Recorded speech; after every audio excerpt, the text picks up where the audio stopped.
അമൃത്സറിലെത്തുന്ന ഏതൊരാളും കണ്ടിരിക്കേണ്ട ഇടം. സിഖുകാർ ഏറ്റവും പുണ്യമായി കരുതപ്പെടുന്ന പ്രാർത്ഥനാഭൂമി. ശാന്തസുന്ദരമായ അമൃത സരോവറിന്റെ മധ്യത്തിൽ സ്ഥിതി ചെയ്യുന്ന പഞ്ചാബിലെ സുവർണക്ഷേത്രം. ഈ വീഡിയോ സുവർണക്ഷേത്രത്തിന്റെ വിശേഷങ്ങളെക്കുറിച്ചാണ്. മനുഷ്യനിർമ്മിതമായ ഒരു കുളം, അതിനു നടുവിൽ സുവർണ നിറത്തിൽ പണിതുയർത്തിയ ക്ഷേത്രം. വിശിഷ്ടമായ മാർബിളുകൾ പതിച്ച ചുമരുകളും നിലവും, രത്നങ്ങൾ സ്ഥാപിച്ച് കൊത്തുപണികൾ നടത്തിയ മേൽക്കൂരകൾ, അതിപുരാതനമായ ചുമർ ചിത്രങ്ങൾ, സ്വർണ്ണപാളികൾ കൊണ്ട് മെനഞ്ഞെടുത്ത താഴികക്കുടം. അങ്ങനെ എത്ര വർണ്ണിച്ചാലും മതിവരാത്ത കാഴ്ചകളാണ് ഇവിടെ എത്തുന്ന ഓരോ വിശ്വാസിയെയും കാത്തിരിക്കുന്നത്. ജാതിമത ഭേദമന്യേ ഏതൊരാളെയും സ്വാഗതം ചെയ്യുന്ന ഈ ക്ഷേത്രം രാജ്യത്തെ സുപ്രധാന വിനോദസഞ്ചാരങ്ങളിൽ ഒന്നുകൂടിയാണ്. ലോകത്തിലെ തന്നെ ഏറ്റവും കൂടുതൽ സന്ദർശകരെ ആകർഷിക്കുന്ന നിർമ്മിതിയായി ലണ്ടനിലെ വേൾഡ് ഓഫ് റെക്കോർഡിൽ ഇടം നേടിയ സുവർണക്ഷേത്രത്തിൽ പ്രതിദിനം ലക്ഷക്കണക്കിന് ആളുകൾ എത്താറുണ്ടെന്നാണ് കണക്ക്. 2 നിലകളിലായി മാർബിളിൽ തീർത്ത ഈ ഗുരുദ്വാര സിഖ് മതക്കാരുടെ ആത്മീയ തലസ്ഥാനമായ പഞ്ചാബിലെ അമൃത്സറിലാണുള്ളത്. ശ്രീ ഹർമന്ദിർ സാഹിബ് എന്നും അറിയപ്പെടുന്ന സുവർണക്ഷേത്രം 1574-ൽ 5ാമത്തെ സിഖ് ഗുരുവായിരുന്ന ഗുരു അർജൻ ദേവ്ജിയുടെ കാലത്താണ് നിർമ്മിക്കപ്പെട്ടത്. പല നൂറ്റാണ്ടുകളിലായി മാറിവന്ന സാമ്രാജ്യത്വ ശക്തികളാൽ പലതവണ ക്ഷേത്രം തകർക്കപ്പെടുകയും ആക്രമിക്കപ്പെടുകയും ചെയ്തിട്ടുണ്ട്. 19ാം നൂറ്റാണ്ടിന്റെ തുടക്കത്തിൽ മഹാരാജ രഞ്ജിത് സിംഗ് ഈ ഗുരുദ്വാരയുടെ മുകൾ ഭാഗം 400 കിലോ സ്വർണ്ണപാളികൾ കൊണ്ട് മൂടുകയുണ്ടായി. ഇതിനുശേഷമാണ് സുവർണക്ഷേത്രം എന്ന പേര് ലഭിച്ചത്. മാർബിളും കോപ്പറും കൊണ്ട് നിർമ്മിച്ച ക്ഷേത്രത്തിൽ സ്വർണ്ണപാളികൾ പൂശിയിരിക്കുകയാണ്. 4ാം സിഖ് ഗുരുവായിട്ടുള്ള ഗുരു രാംദാസ് ആണ് 1577-ൽ അമൃത്സർ നഗരം സ്ഥാപിച്ചത്. ഇവിടെ സ്ഥിതി ചെയ്യുന്ന അമൃത സരോവർ എന്ന തടാകത്തിന്റെ പേരിൽ നിന്നാണ് അമൃത്സർ എന്ന പേരുണ്ടാകുന്നത്. സുവർണക്ഷേത്രത്തിന് 4 കവാടങ്ങളാണുള്ളത്. സിഖുകാരുടെ പുണ്യഗ്രന്ഥമായ ആദി ഗ്രന്ഥ് ഇവിടെ സൂക്ഷിക്കാറുണ്ട്. ദിവസേന 1 ലക്ഷത്തിലധികം വരുന്ന ഭക്തജനങ്ങൾക്ക് അന്നദാനം നടത്തുന്ന ക്ഷേത്രം കൂടിയാണിത്.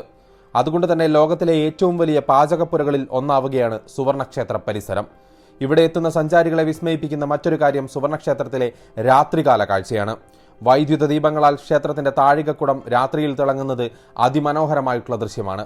ഈ കാഴ്ച കാണാൻ ആയിരക്കണക്കിന് വിശ്വാസികൾ ഇവിടെ എത്തുകയും രാത്രികാലങ്ങളിൽ തങ്ങാറുമുണ്ട്. തദ്ദേശീയവും വൈദേശികവുമായിട്ടുള്ള വാസ്തുവിദ്യാ പാരമ്പര്യത്തിന്റെ മകുടോദാഹരണമാണ് ക്ഷേത്രം. 1589-ലാണ് ക്ഷേത്രത്തിന്റെ ശിലാസ്ഥാപനം നടത്തിയത്. നൂറ്റാണ്ടുകളായി മാറിവന്ന സാമ്രാജ്യത്വ ശക്തികളുടെ ആക്രമണത്തിൽ ക്ഷേത്രം പലതവണ തകരുകയും തകർക്കപ്പെടുകയും ചെയ്തിട്ടുണ്ട്. അതിനുശേഷമെല്ലാം തന്നെയും പുതുക്കി പണിയുകയും ചെയ്തു. വിവിധ നൂറ്റാണ്ടുകളിലൂടെ നിർമ്മിക്കപ്പെട്ടതുകൊണ്ട് നിർമ്മാണ ശൈലികളുടെ സങ്കലനമാണ് സുവർണക്ഷേത്രത്തിൽ കാണാൻ കഴിയുക.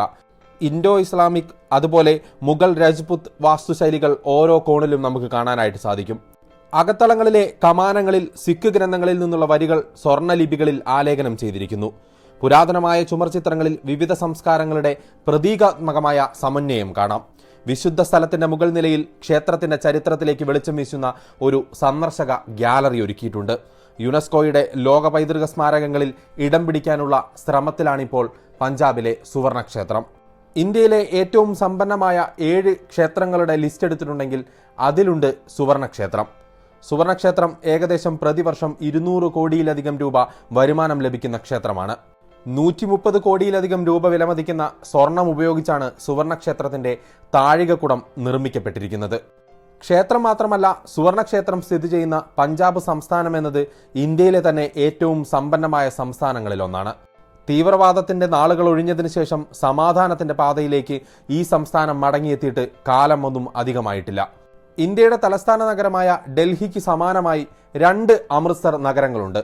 ഇതിൽ പഴയ അമൃത്സറിലാണ് സുവർണക്ഷേത്രം സ്ഥിതി ചെയ്യുന്നത്. അമൃത്സറിന് 11 കിലോമീറ്റർ അകലെയുള്ള ഗുരു രാംദാസ് ജി അന്താരാഷ്ട്ര വിമാനത്താവളമാണ് സുവർണക്ഷേത്രത്തിന് ഏറ്റവും അടുത്തുള്ള വിമാനത്താവളം. ഡൽഹി, മുംബൈ എന്നിവിടങ്ങളിൽ നിന്ന് ഇവിടേക്ക് നേരിട്ട് വിമാന സർവീസ് ഉണ്ട്. ട്രെയിൻ മാർഗവും അമൃത്സറിലേക്ക് എത്താനായിട്ട് സാധിക്കും. ഒക്ടോബർ, നവംബർ മാസങ്ങളാണ് അമൃത്സർ സന്ദർശിക്കാൻ ഏറ്റവും ഉചിതമായ സമയം. വേനൽക്കാലത്ത് കനത്ത ചൂടും ശീതകാലത്ത് കനത്ത തണുപ്പുമാണ് ഇവിടെ അനുഭവപ്പെടുന്നത്. രാവിലെ 6 മണി മുതൽ അർദ്ധരാത്രി 2 മണി വരെ വിശ്വാസികൾക്ക് ക്ഷേത്രത്തിൽ പ്രവേശിക്കാനായിട്ട് സാധിക്കും. പ്രതിദിനം 20 മണിക്കൂർ നേരം ക്ഷേത്ര കവാടം വിശ്വാസികൾക്കായി തുറന്നു കിടക്കുന്നു. തീർത്ഥാടന കാലത്ത് ദശലക്ഷക്കണക്കിന് ആളുകളാണ് ഈ ഗുരുദ്വാരയിൽ എത്തിച്ചേരാറുള്ളത്.